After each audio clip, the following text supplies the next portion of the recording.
Saturday, it's time to kick off the Experts program, and that means our tech expert, Luis Alvarez, CEO of the Alvarez Technology Group, is with us here on Power Talk. Hello, Luis. Hello, Mark. How are you? Doing really good. Hope you guys had a really nice Thanksgiving. We did. Spent some time with my wife's family up in the Bay Area, up in Walnut Creek. Had her mom and her husband and her dad and her brother and his family and a bunch of other folks that came by. We had a couple of different turkeys. We had a regular turkey and we had a smoked turkey. So nice. Lots of fun. Yeah. All right. And plenty of dessert too, right? Yeah. Oh, yeah. Yeah. I'm on a forever diet now. There you go.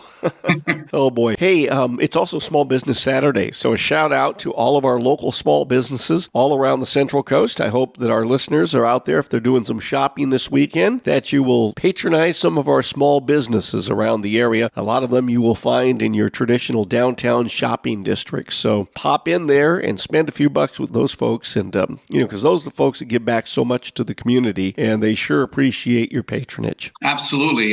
Small businesses are the backbone of our country, and they can use your help this year like they can every other year. All right. Hey, let's talk a little bit about, this isn't really a fun topic, but it's a necessary one to get into. And there's a story that you sent me from Motoring Research about the newest way that car thieves are stealing people's cars, and they don't even need your keys to do it. Now, this is a different take on an old tech way of stealing cars. And Louis, you might remember that many moons ago, you could steal a car without the keys. All you had to do was, if you had access to the door to open the car, you could open it up. But if you could open the hood, which most old-style cars you could, you just put the blade of a screwdriver across the solenoid to battery cable that was right there, and it would fire the vehicle up, and off you go. And so that was a keyless way of stealing a car. Well, these guys are at it again, but now they're using your high-tech car fobs that you use to start your car. Tell us how this is working, and you and your friends were actually victimized this way recently. Yeah, this is a strange story for us. We were on vacation in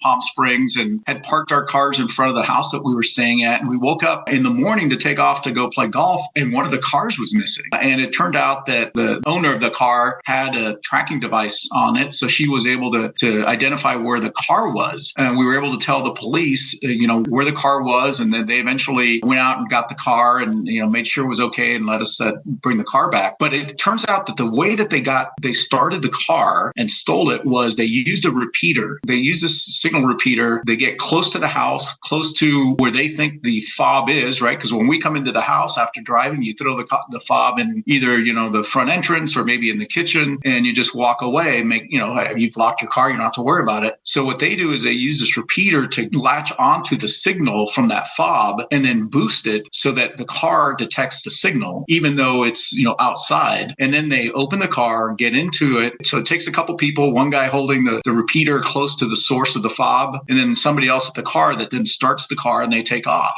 Now, of course, once they stop the car wherever they take it, they can't start it again since they don't really have the fob or access to it anymore. But the idea is they'll take it someplace to maybe even a chop shop and take it apart for parts, or maybe take it someplace where they can rekey it and sell it to somebody else. So you think you're safe by locking your car and locking the front door, but these repeaters allow them to crack your key fob and start your car outside even if you're not there. Well, so basically these fobs are always sending out a small low-level signal that this device that the thief is using, it's basically like it's a snoop loop, and it smells, or it can find that frequency, and all these key fobs are going to be in a particular frequency in the electromagnetic radio spectrum. Exactly. So AM radio is one spot, television, UHF and VHF are in another spot, FM's in another spot, microwaves, cell phones, they're all, you look at the spectrum from the bottom all the way up, and somewhere in there, in that spectrum, are those keyless fobs that you use. These guys have been able, and it's a matter of public record, what frequencies those fobs are on, because the FCC has assigned them, and that's all it's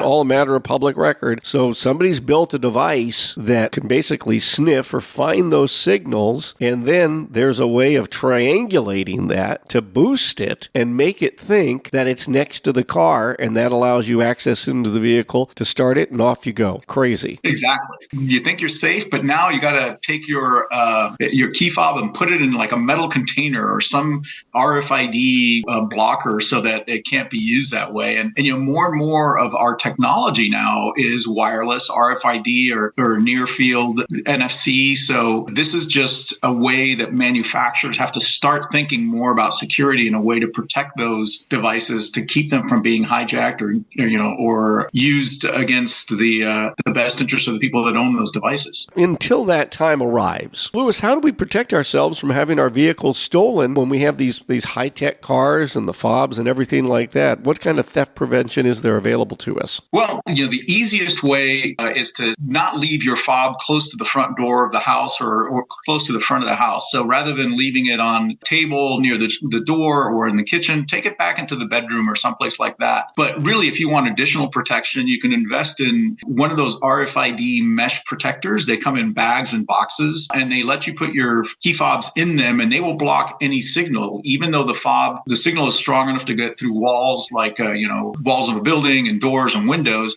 This metal mesh that these bags are made of blocks the signal so that they can't detect it and can't repeat it. So especially if you're traveling, it's something you might consider adding to your travel kit. To get one of those bags and you always use it whenever you're staying at a VRBO or Airbnb. Okay, that's a great idea. These bags are known as like a Faraday bag, and they're not very expensive, less than $10. You can buy them online. Pack them with your luggage so that when you're staying at a hotel or an Airbnb, as Louis mentioned, you can put your key in that when you go into your room, and then you don't have to worry about someone stealing either your car or the rental car that you have while you're on vacation. So just a couple things you can do. One other thing you can do that's very low tech is you can purchase a wheel lock like the Club, and you put that on your vehicle, because when the thieves are looking for cars to steal, if they see you have a wheel lock, they're going to say, well, that's too much time. We're going to have to spend a few extra minutes to get that off. We don't want to be hanging around here. We move on to the next car. They move on down the block or whatever. So What you're trying to do is to create a deterrent, or you're trying to create an inconvenience for the thief that'll make them move along. So just a couple ideas that folks can use to protect themselves this holiday season and really all year round. That's Louis Alvarez, CEO of the Alvarez Technology Group, joining us here on Power Talk Radio, online, alvareztg.com, at AlvarezTG. That is our Twitter handle. And Louis, the toll-free number for the I-Team. Give us a call at 866-78-I-Team. That's 866-784-8326.